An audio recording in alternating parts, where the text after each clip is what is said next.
Morning, everybody. Welcome back to the Opportunistic Trader. It is election day, November 6th, and we're joined by Tracy Shuchart. How's it going, Tracy? Good. How are you? Good. Today it seems like it's going to be a quieter day, but it should be an interesting next few days where we have election fallout tomorrow, either way, and then Fed on Thursday. And so it seems like it'll be pretty interesting. What are you looking at right now? Technically, what are the key things you're looking at?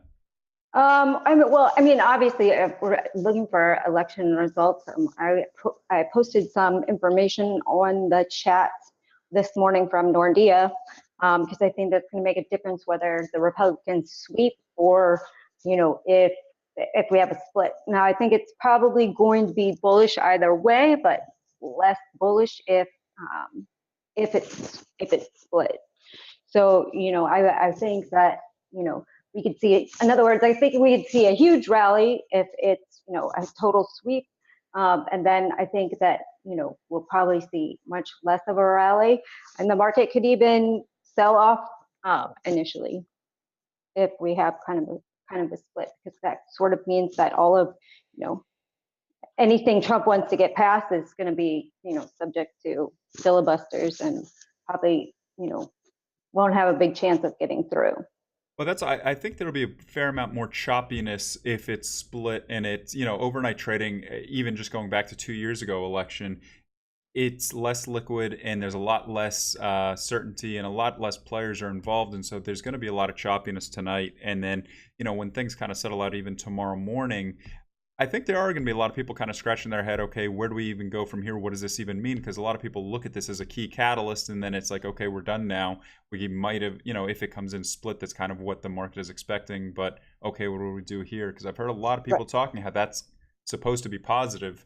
So we'll see. But then you take into account the volatility that we've seen recently, and so that's why I Yeah, think it'll be interesting. I think a lot of I know a lot of retail. I've seen a lot of charts coming around that during midterm we've it's never been negative after a midterm, and everybody's looking for like a 10% move higher. So I think that yeah, I guess it's going back to, I don't know, somebody said 1941 or something. We've never had a midterm election that was not positive for indices. So this year, though, I think there are a lot of other factors involved in the market, um, you know, fundamental factors involved in the market that um, may, that desired, or, that result may not turn out to be exactly what people think.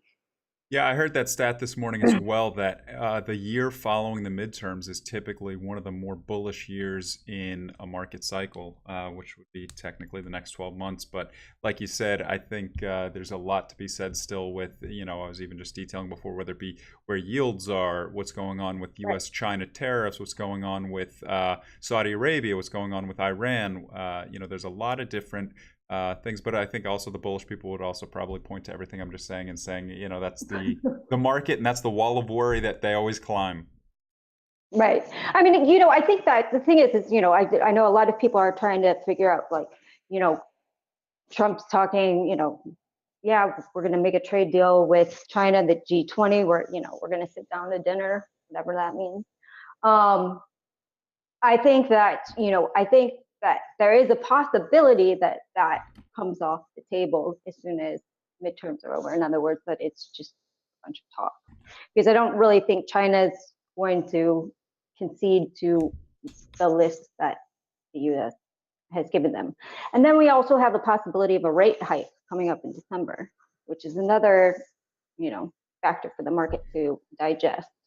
Right. I think that's what, by 10 o'clock a.m., 24 hours from now, that's going to kind of be the next thing that we're going to be talking about is, okay, what's the Fed? The Fed's still hiking in December probably. And, Right. what does that mean? And what are they doing next year? Trump has already expressed, regardless of what's happening with the elections, displeasure with the Fed's kind of rate path and what they already have done and what they're going to do. And, it'll be interesting. I think somebody was talking to me yesterday and they were saying, if they say something political, which I don't think they will, but if they signal anything away from that could signal that they aren't hiking would be important. And then at the same time, Right. talking about the different signals that they might be looking at. Because look, unemployment's still very low. Inflation hasn't moved any lower. So all the things that they look at still would indicate that they are hiking. Well, yeah, I mean, all of the indicators that they look at, exactly as you said. I mean, there's nothing there that would deter the path that they set for themselves. What about oil? What's the trade there? So, I mean, oil, I think, again, I think that, I think obviously we've come down a bunch. I still think that, after midterms are over, possibly, not to be conspiracy theorist, but I think there was some deal made. I think as soon as midterms are over, that, we might get sort of a relief rally. And it so happens is right after midterms are over, there's a JMMC meeting this weekend, which is the monitoring committee. So I kind of have a feeling that they might come back and say, well, you had Iran sanctions. Now everybody has these waivers. We started overproducing to make up for the shortfall from Iran, and now we're not really going to have that shortfall. So they may consider cutting back production, which the market would obviously take as a knee-jerk bullish reaction.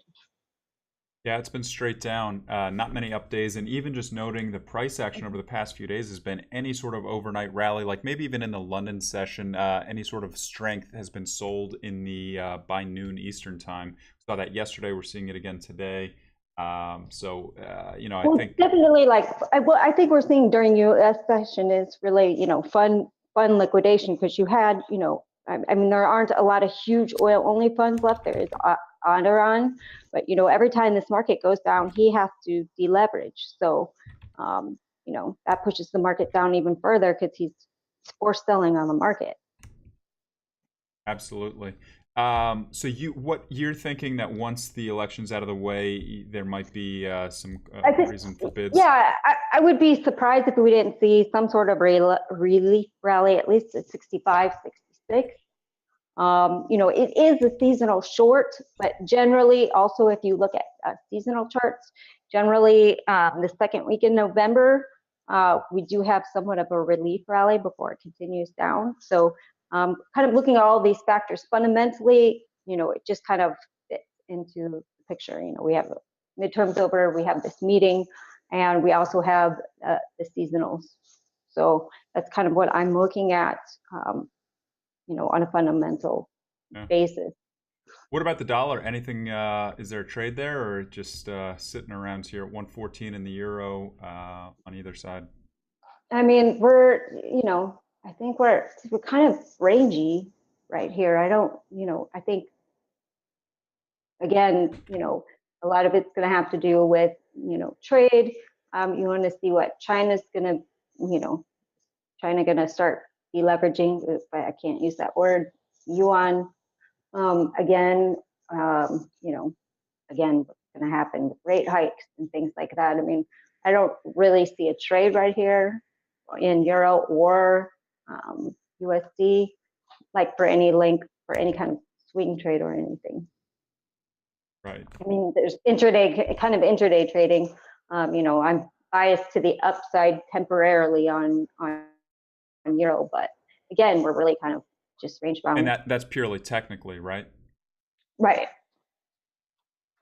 Anything else stick out at you? Any individual markets that you're looking at that you're really close to some key technical levels, or waiting on them? Well, I was looking at copper had a great setup yesterday, but it failed. So I don't know. Again, I think metals are kind of. I mean, I feel like everything's kind of in limbo right now. Like everything's. I haven't. I'm just flipping through different commodities. I haven't really seen like a stellar setup yet. Yeah, last week copper had a big breakout week, and then the last 2 days have been a huge disappointment. We were trading above 280, and here we are now at under 274. Yeah, I mean, it broke out of that bullish flag, and then it came back to retest it. So I mean, yesterday would have been an attempt long. He would have gotten a couple pennies out of it, but it didn't do what I thought. I thought that it would bounce a lot harder. Now we're back testing that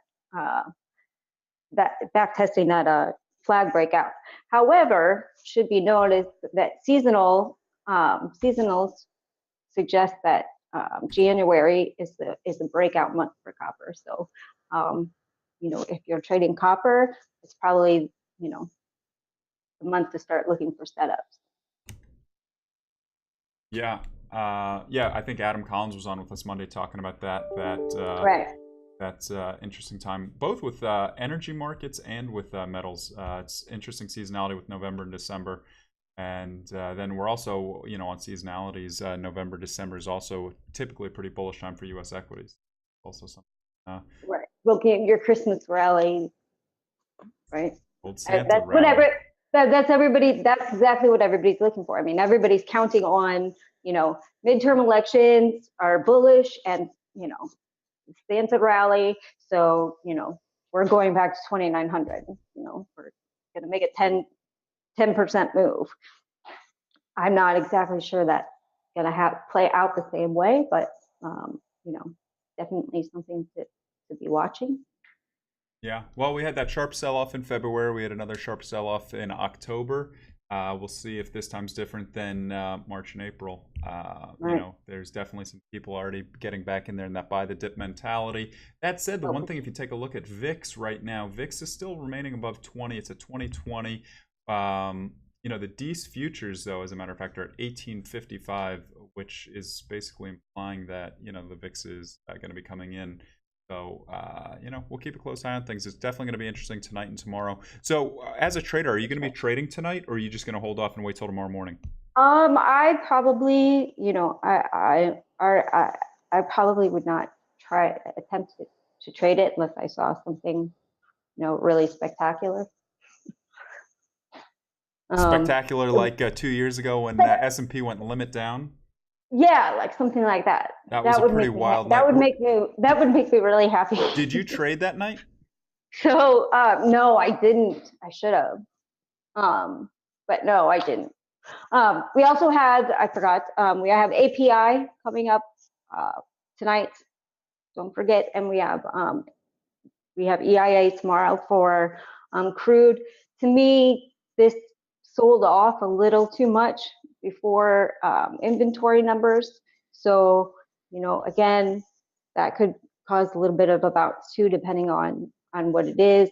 I don't think they had an SPR release this week, which they've been doing for the last month since, or 2 months since Trump wanted oil prices down, to 1 to 2 million barrels. And I don't think that we have one this week. So, we could have smaller inventory numbers than we've been seeing. Yeah, the inventory numbers will be pretty interesting tonight and then tomorrow, just based on where we are price action wise, right. More so than anything. All right. Well, keep us up to date in the chat. Let us know what you're thinking, especially as we head into the close here. We'll see, not into the close now, but later in the day. Right. It's definitely going to be an active overnight session and busy week. So thanks for joining us, giving us some thoughts into what you're thinking, and we'll talk to you soon. Great. Thanks. All right. Talk to you later, Tracy. All right.